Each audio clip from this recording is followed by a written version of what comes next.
Olá, gente, estamos aqui mais uma vez. Eu sou a Janiele Salles e estou aqui para falar sobre literatura. E hoje a gente vai tratar sobre romantismo. E novamente eu trouxe algumas questões do Enem para a gente discutir. Vamos lá? Então, gente, o romantismo, né, é a presença ali garantida nas provas de vestibular e de Enem. Então, se liga nisso. É sempre bom reler, é sempre bom ler sobre o que foi o romantismo. Então vamos lá, dar uma relembrada geral sobre o que foi o romantismo para a gente ficar aqui com a memória mais fresca, né, para resolver as nossas questões. Vamos lá. O romantismo ele foi ali um movimento artístico que surgiu ali na Europa no século XVIII e durou ali até o século XIX. Ele influenciou a música, influenciou a literatura, a pintura, a arquitetura e tinha ali como objetivo se distanciar do iluminismo, né, que tinha ali uma visão voltada para a razão. E o romantismo não queria isso. O romantismo queria o drama, queria as emoções, queria os amores trágicos, né? Por quê? Porque ele surgiu ali numa situação muito específica, né, onde teve ali a Revolução Francesa, a Revolução Industrial, né? Daí você já vê uma situação bem atípica. Então, com isso, os artistas eles começaram a mudar as suas teorias, as suas artes, as suas visões de mundo, né? Então, no romantismo, vocês vão ver ali característica de idealismo, de rebeldia, que ao analisar o contexto, você vai ver que é a influência dessas revoluções. Vocês vão ver também o individualismo, que também é um fator muito importante desse movimento, era ali uma característica da burguesia da época. No romantismo a gente vai ver o poder burguês para a arte, né, expressando ali os interesses da burguesia. É importante dizer que o romantismo na Europa, ele se iniciou ali no período pós-Revolução Francesa e no Brasil ele chega ali após a independência em 1836. Falando nisso, né, vamos lembrar aqui um pouco das características do romantismo. O romantismo ele se opõe ao arcadismo, por quê? Porque no arcadismo a gente vê uma literatura produzida por outra classe, lembra no outro vídeo? Já no romantismo a gente vai ter uma literatura produzida por uma classe dominante, né, que é a burguesia. Então, por isso vai ser chamada até de arte burguesa, sabe? Os temas, né, mais tratados nas obras são sobre casamento, religião e nação. Esses temas são os mais tratados.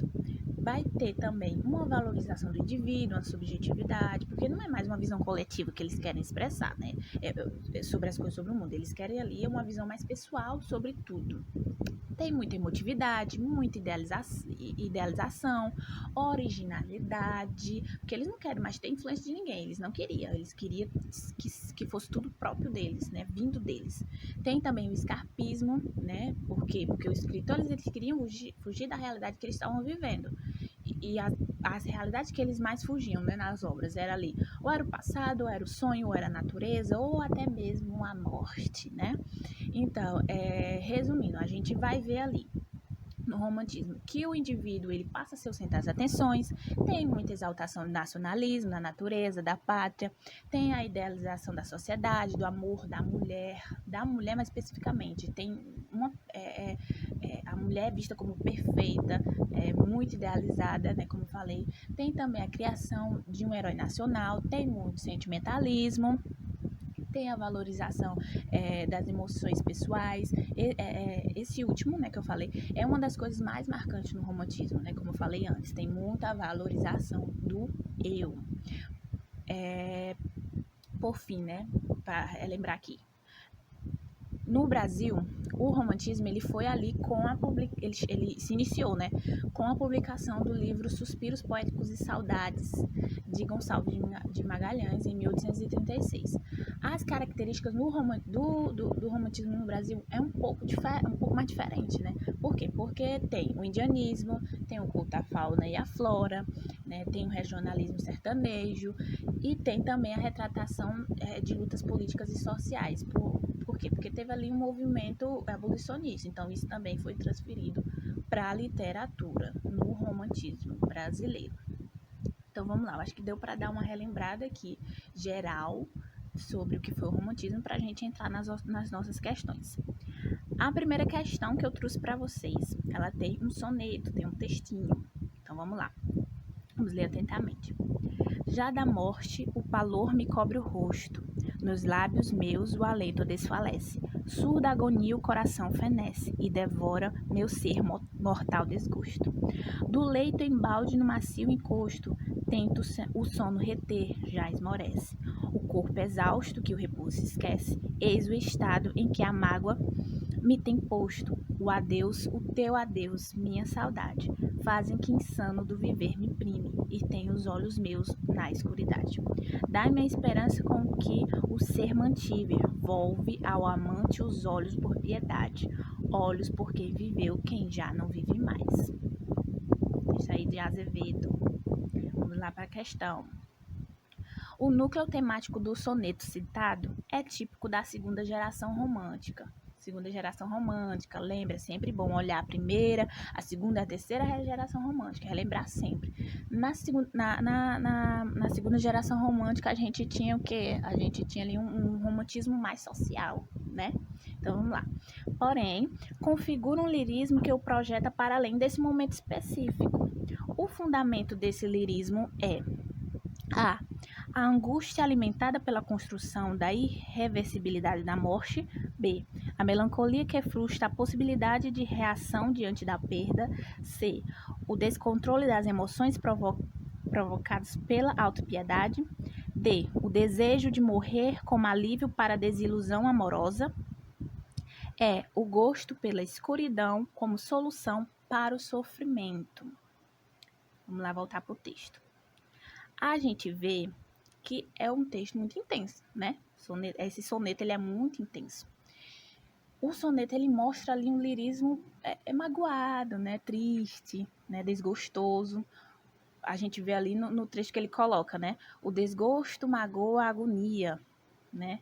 Desgosto, magoa e agonia, né? Que são palavras que nos ambientam, né? Esse tipo de sentimento, que é ali consequência de uma desilusão amorosa.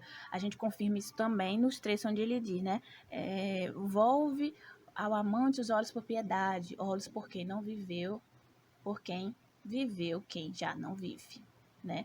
O lirismo, ele está, como eu falei, né? Triste, desanimado, motivo pelo qual ele não reage, né? Ele apenas expressa. E isso, ao mesmo tempo, incomoda, né? Quando a gente vê ali nos versos. O corpo exausto que o repouso esquece, eis o estado em que a mágoa me tem posto, né? Então, diante disso, qual é o trecho, ou qual é a alternativa que expressa isso? É a B, né? A melancolia que frustra a possibilidade de reação diante da perda. Entenderam? B. Vamos seguir para a segunda questão. Segunda questão, né? No texto abaixo, o narrador, ao descrever a personagem, critica sutilmente um outro estilo de época, o romantismo. Vamos lá ler o trecho. Naquele tempo contava apenas uns 15 ou 16 anos. Era talvez a mais atrevida criatura da nossa raça e, com certeza, a mais voluntariosa.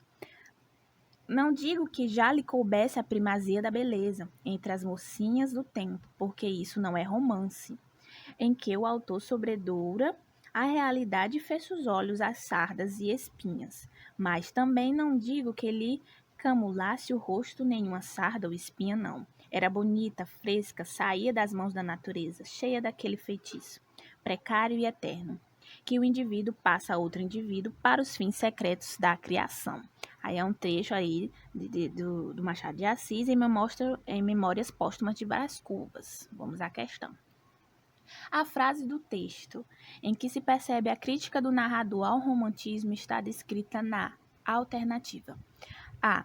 O autor sobredoura a realidade e fecha os olhos às sardas e espinhas.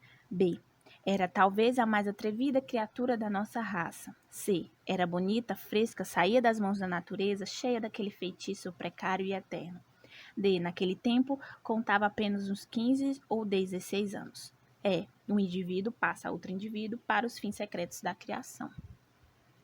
Vamos lá, né? O romantismo, como eu falei anteriormente, ele idealizava muito a mulher, colocava a mulher como o ser mais perfeito fisicamente. Já no realismo do Machado de Assis, né, entende que uma mulher ela pode ser bela mesmo com as imperfeições. Então, nesse trecho, a gente vê isso, né? Então, a crítica do Machado de Assis é que uma mulher, ela é real, né? Que naturalmente não é perfeita, mas ela é igualmente bela. Mesmo sendo real, mesmo não ser perfeita, a mulher, ela é bela de todas as formas. Essa é a crítica do Machado de Assis ao romantismo, que colocava ali a mulher como ser perfeito e não falava de suas imperfeições. Então, qual é a alternativa que